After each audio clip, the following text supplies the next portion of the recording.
35장 암중무색. 이 세상에는 할 일이 많지만 그것이 무엇인지는 잘 모른다. 첩일대장이 말했다. 나는 표적반을 실플레이에 내보내기 전에 꼭 날씨를 확인하네.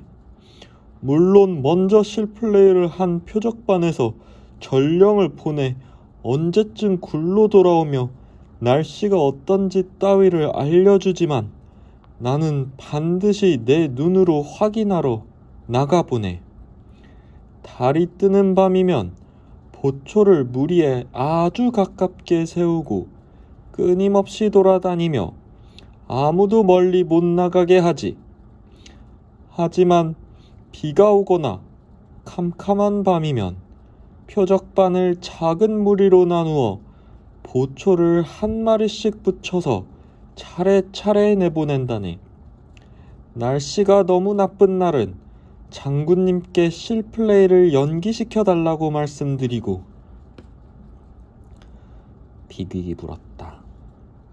도망치려는 자들이 많나요? 오후 내내 비극은 첩일대장과 같은 표적반 지휘관인 에빈스를 따라 복잡한 굴속을 살피고 다니면서 그렇게 우울하고 의기소침한 토끼들은 난생 처음 본다고 생각했다. 다들 별로 까다로워 보이지 않던데. 비극의 말에 에빈스가 대답했다. 사실 대부분은 문제가 없지만 언제 일이 터질지 모른다고. 가령 에프라파에서는 오른쪽 옆구리 표적반만큼 고분고분한 토끼들이 없다고들 했어.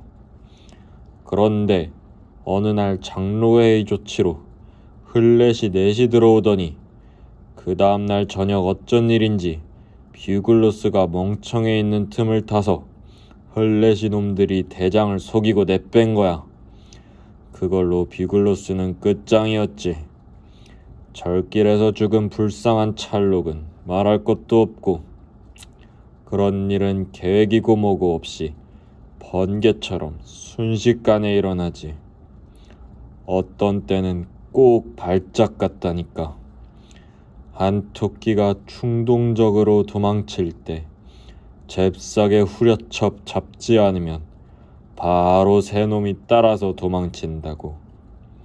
안전한 방법은 딱 하나.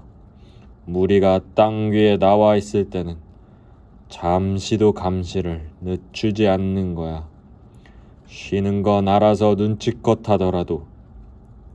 어쨌든 우리가 여기 있는 것도 다 그 때문이지. 감시하고 정찰하는 것. 첩일대장이 말했다. 흐라카를 묻는 일반인데 철저히 해야 하네.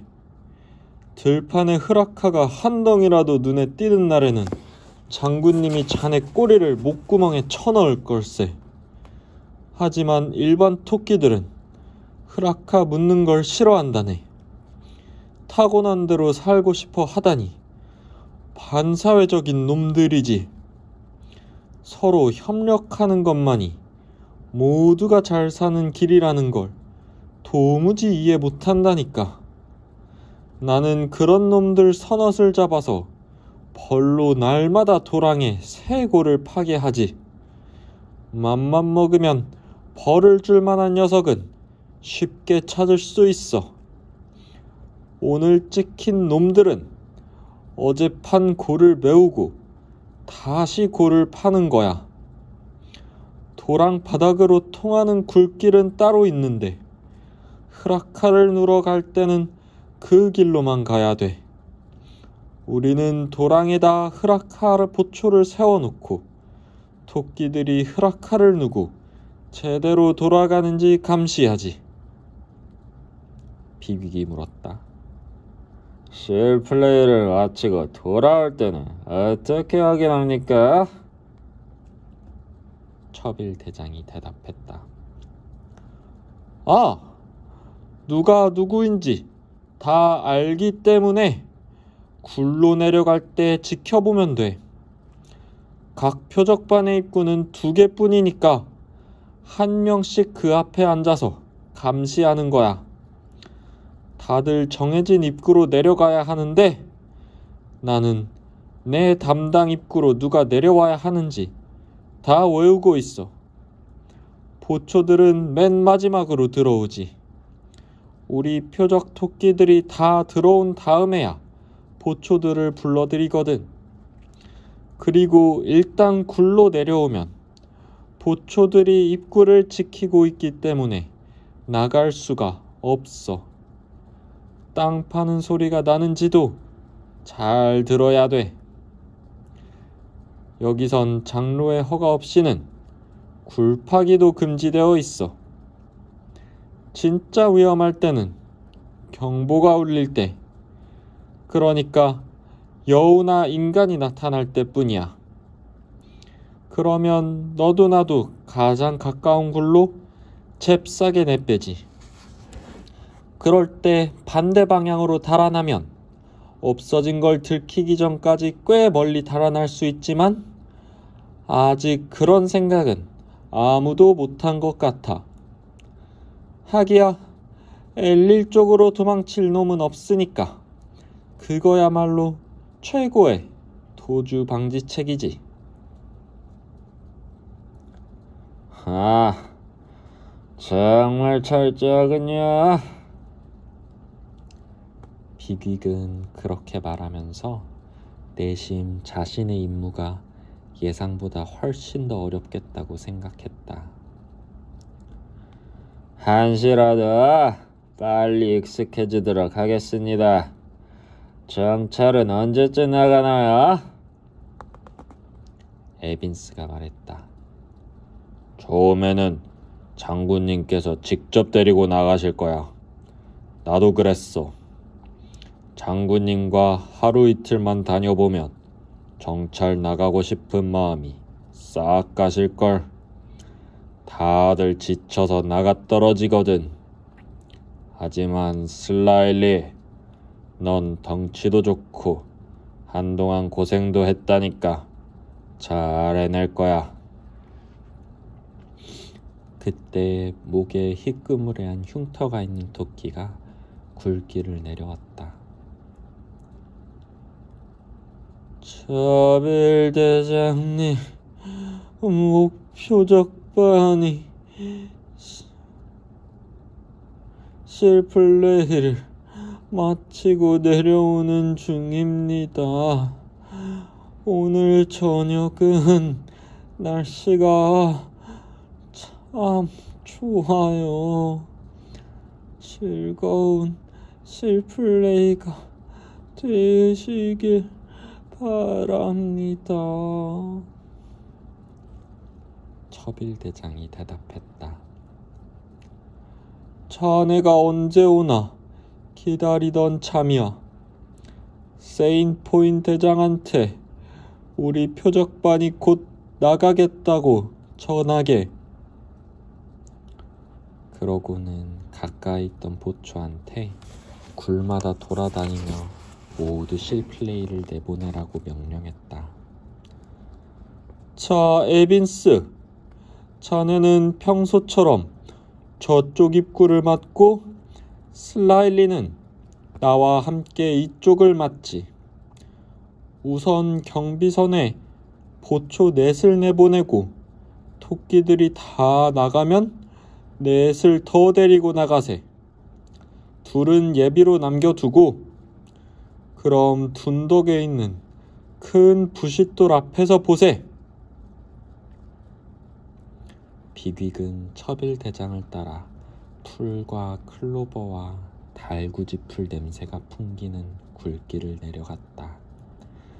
굴길이 좁고 답답한 걸 보니 외부와 연결된 통풍구가 몇 개 안 되는 게 분명했다. 아무리 에프라파라도 저녁 실플레이를 나간다고 생각하니 가슴이 설레었다. 비빅은 너도밤나무 잎이 살랑거리는 머나먼 벌집을 떠올리며 한숨을 쉬었다. 헐리는 잘 지내고 있을까? 다시 만날 날이 올까? 헤이즐은 다시 볼 수 있을까? 어쨌든 임무를 마치기 전에 이놈들한테 본때를 보여주고 말 테다. 하지만 정말 외롭군. 혼자서 비밀 임무를 수행하는 건 진짜 힘들구만. 굴 입구에 다다르자 처빌은 밖을 둘러보러 나갔다. 그러고는 돌아와서 굴길 꼭대기에 자리 잡고 앉았다. 비퀵도 그 옆에 앉다가 굴길 맞은편 벽에 큰 동굴처럼 움푹 들어간 부분을 보았다. 그곳에 토끼 셋이 웅크리고 있었다. 양쪽에 있는 토끼들은 다부지고 무뚝뚝해 보이는 것이 아우슬라파인 것 같았다. 그러나 비퀵의 눈길을 끈 것은 가운데 있는 토끼였다. 그 토끼는 털빛이 검은색에 가까울 정도로 짙었다. 그런데 그보다 더 놀라운 점이 있었다. 온몸이 만신창이었다. 형체도 바라보기 힘들 만큼 찢겨진 귀는 가장자리가 너덜거리고 아무렇게나 붙은 흉터들이 남아있는 데다가 상처가 아물면서 돋은 맨살이 여기저기 붉어져 있었다. 한쪽 눈꺼풀도 흉하게 찌그러져 있었다. 7월 저녁에 선선한 공기가 가슴을 설레게 하는데도 그 토끼는 아무것도 느끼지 못하는 듯 무표정했다. 그는 쉴 새 없이 눈을 끔뻑거리며 땅바닥만 멍하니 바라보았다. 조금 있으니까 고개를 떨구고 힘없이 코를 앞발에 비볐다. 그러고는 목을 긁적이고 나서 다시 아까처럼 몸을 수그리고 앉았다. 흥분을 잘하고 충동적인 비퀵은 호기심도 일고 안댔기도 해서 그리로 다가갔다. 난 누구냐? 블랙커버입니다. 이런 질문을 많이 받았는지 그 토끼는 고개도 들지 않고 무덤덤하게 말에 대답했다. 실플레이하러 가냐? 비퀵은 당연히 그 토끼가 큰 전투에서 부상을 입은 영웅으로 과거에 쌓은 공 덕분에 노쇠해진 지금은 외출할 때마다 명예로운 호의를 받고 있는 줄 알았다. 아닙니다.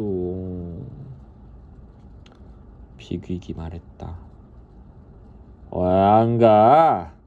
멋진 저녁인데.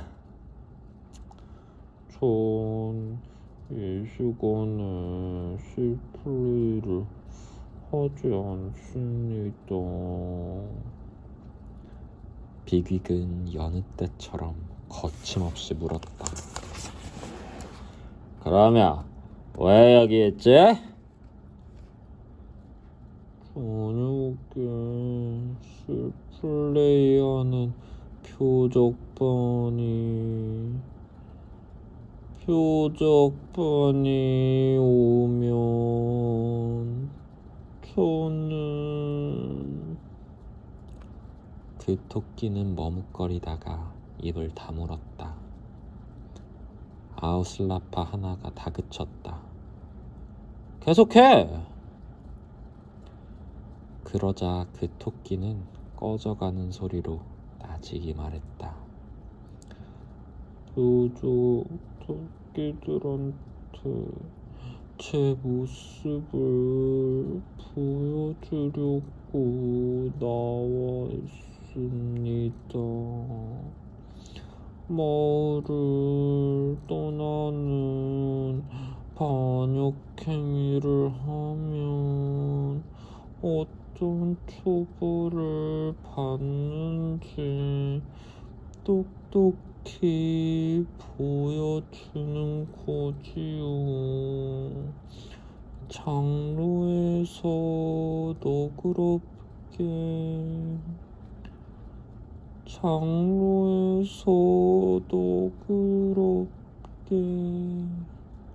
장로회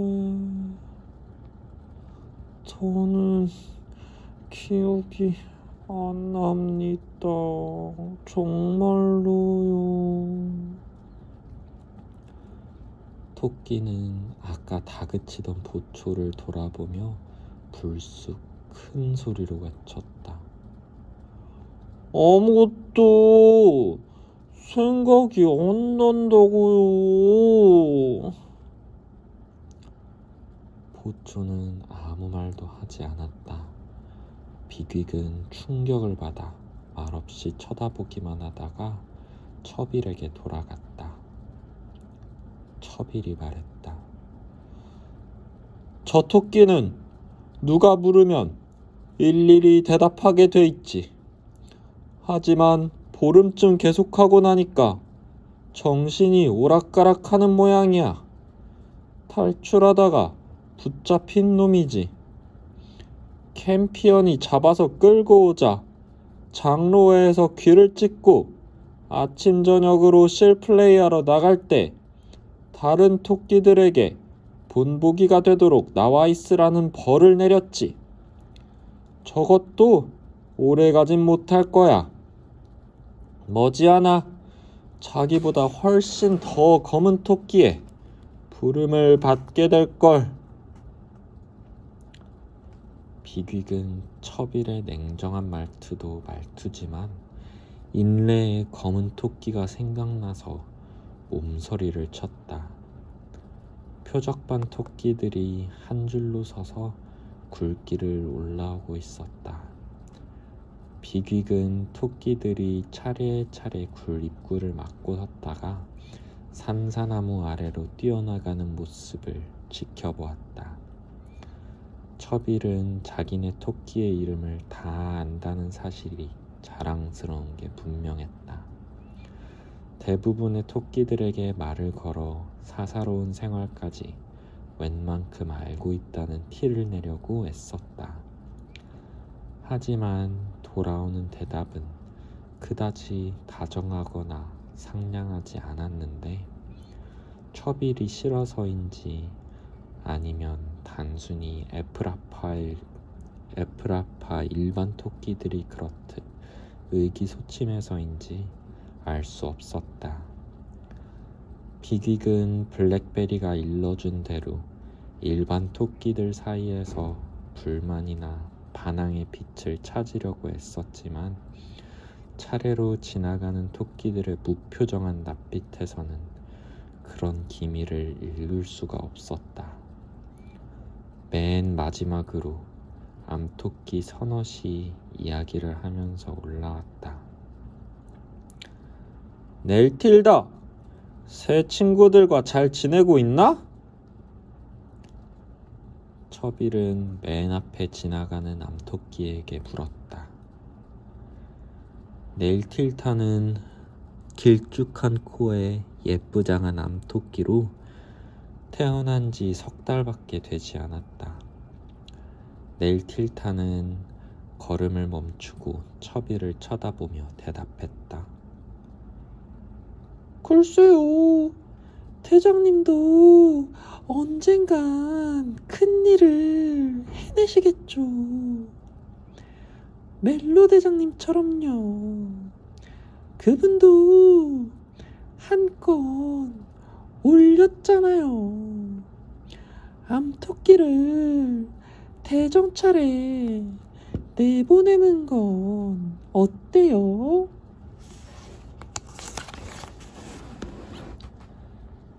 넬틸타는 멈춰서서 대답을 기다렸으나 처빌이 대꾸도 안 하고 뒤에 오는 암토끼들한테 말을 걸지도 않자 그냥 들판으로 나갔다. 비귀기 물었다. 무슨 소리죠? 처빌이 말했다. 문제가 있었지. 오른쪽 앞밭 표적반 암토끼들이 장로회로 떼지어 몰려가서 소동을 일으켰어. 장군님께서 그 암토끼들을 떼어 놓으라고 하셔서 우리 반도 둘을 받아들였지. 그 둘은 감시 대상이야. 사실 그 둘은 별 문제가 없는데 넬틸타가 이들과 친해지면서 건방져지고 반항적이 되었어. 방금 본 것처럼 말일세. 저런 건 괜찮아.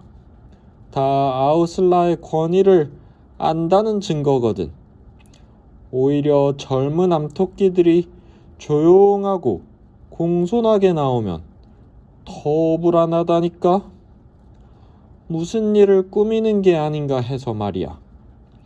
어쨌거나 실라일리, 자네가 저 암토끼들과 친해져서 말을 잘 듣게 좀 해주게. 비귀기 말했다. 그러자. 자, 짝짓기 규칙은 어떻게 돼 있나요? 처빌이 말했다. 짝짓기? 암토끼가 필요하면 마음대로 하게. 우리 표적반에서 말이야. 우리가 괜히 지휘관인 건 아니잖아. 암토끼들은 명령대로 따를 테고 방해할 수토끼도 없네. 자네와 나와 에빈스 맘대로지. 우리끼리 싸울 일도 없을 거야. 암토끼는 얼마든지 있으니까. 비귀기 말했다. 그렇군요. 저도 실플레이 좀 해야겠어요. 괜찮다면 우리 표적반 토끼들하고 얘기 좀 나누고 나서 포처들을 둘러보고 이 근처 지형을 익히고 오겠습니다. 그런데 블랙카바르는 어쩌죠? 처빌이 말했다. 그냥 둬. 우리랑 상관없어. 아우슬라파가 지키고 있다가 우리 표적반이 돌아오면 도로 데려가겠지. 비귀는 풀밭으로 나가면서 토끼들이 경계하는 눈초리로 힐끔힐끔 쳐다보는 것을 느꼈다. 비귀는 불안하고 당혹스러웠다. 이 위험한 임무를 어디서 어떻게 시작한단 말인가. 키아르가 오래 기다리지 못한다고 못 박은 이상 어떻게든 시작해야 한다. 위험을 각오하고 누군가를 믿는 수밖에 없다. 하지만 누구를? 이런 마을에는 첩자들이 우글우글할 것이다. 누가 첩자인지는 운두어트 장군만이 알 것이다. 지금도 어떤 첩자가 지켜보고 있진 않을까? 비귀는 생각했다. 내 감을 믿는 수밖에 없어. 한 바퀴 돌아보며 친구를 만들어 보자고. 한 가지는 분명해. 여기서 암토끼를 데리고 나가게 된다면 저 불쌍한 블랙카바르도 꼭 데려갈 테다. 반드시. 저렇게 강제로 끌려 나와 있다니 생각만 해도 치가 떨려. 망할 놈의 운두어트 장군. 그놈한테는 총도 가보네.